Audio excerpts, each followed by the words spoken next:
Good evening. Today's news that CO2 emissions have risen sharply in the past 2 years, overtaking projections mapped out by the UN, may indicate that the battle against global climate change is more pressing than was previously thought. It would make the introduction of the Kyoto Protocol in the coming months even more pressing. On the other hand, it might be linked to a specific natural event, for example, the freak hot summer in Europe in 2003 or the forest fires in Siberia. But if these temperature levels are sustained, it could trigger everything from rising sea levels, regular storms, to more deserts. We'll be speaking to Tony Blair's scientific advisor in a moment, but first here's our science editor, Susan Watts. Scientists at the Mauna Loa Observatory in Hawaii are warning of an unexplained jump in carbon dioxide, which they say may herald a catastrophic acceleration of global warming.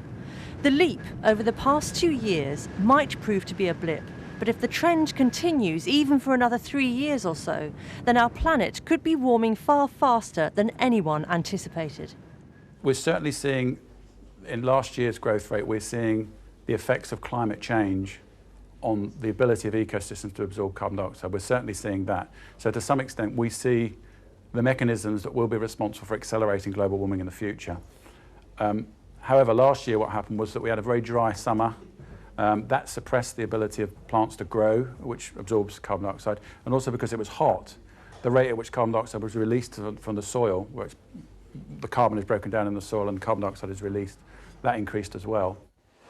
So scientists can't be sure if 2 years of unusually high carbon dioxide readings are caused by global warming or just by too hot summers, but they are worried enough to warn that these latest figures should focus our attention on urgently reducing greenhouse gases.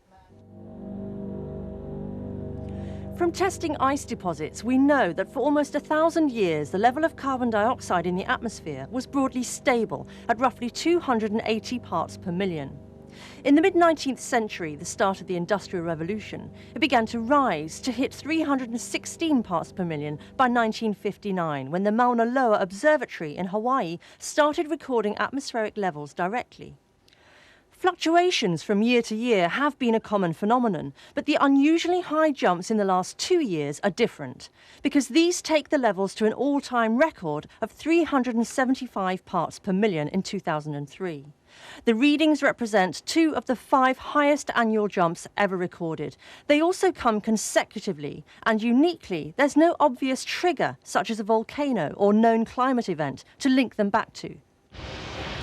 What scientists are really anxious about is the creation of positive feedback loops in our climate systems, where warming brings about changes in the Earth's natural systems, which themselves cause even more warming, which then causes further changes, and so on, in a runaway acceleration. What the dangerous concentration of CO2 is, actually is a political decision. Science can help inform that process. And in fact, we've been having a meeting today thinking about what elements would go into a definition of dangerous concentrations of CO2. Some people would say that the risk of the City of London behind us here flooding once every 100 years, as opposed to once every 1,000 years, would be regarded as dangerous. Other people would say it's the melting of the Greenland ice sheet. There is no one universal definition, but inexorably, year on year, we're getting closer. Financial institutions may not naturally spring to mind on the subject of climate change, but in the city today, traders were preparing for the new market in carbon emissions, the world's chosen route for tackling global warming, in which companies have to pay for the right to put carbon into the atmosphere. In 3 months' time, Europe's carbon market comes online, the beginning of international trading in carbon. But Newsnight understands there's already a threat, not only to that fledgling market, but also to the government's green credentials.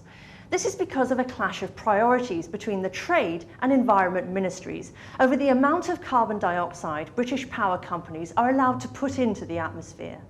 Industry has been putting immense pressure on the government, saying that the projections of emissions over the next 3 years are wrong. And this means that there are constraints on their growth. It means they're put at a disadvantage against their competitors abroad.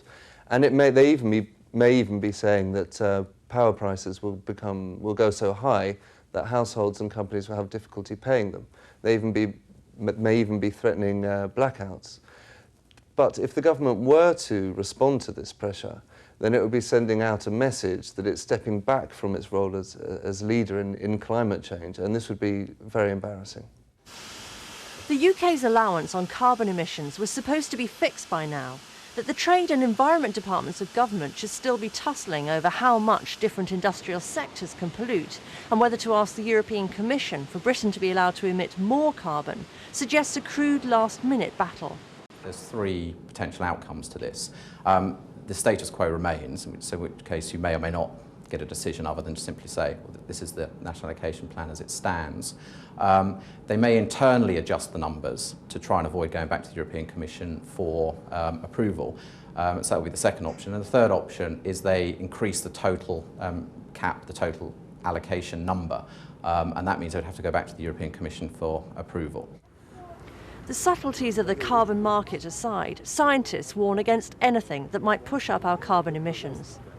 I think it's fair to say that the climate change is an issue that's becoming more and more urgent one to address.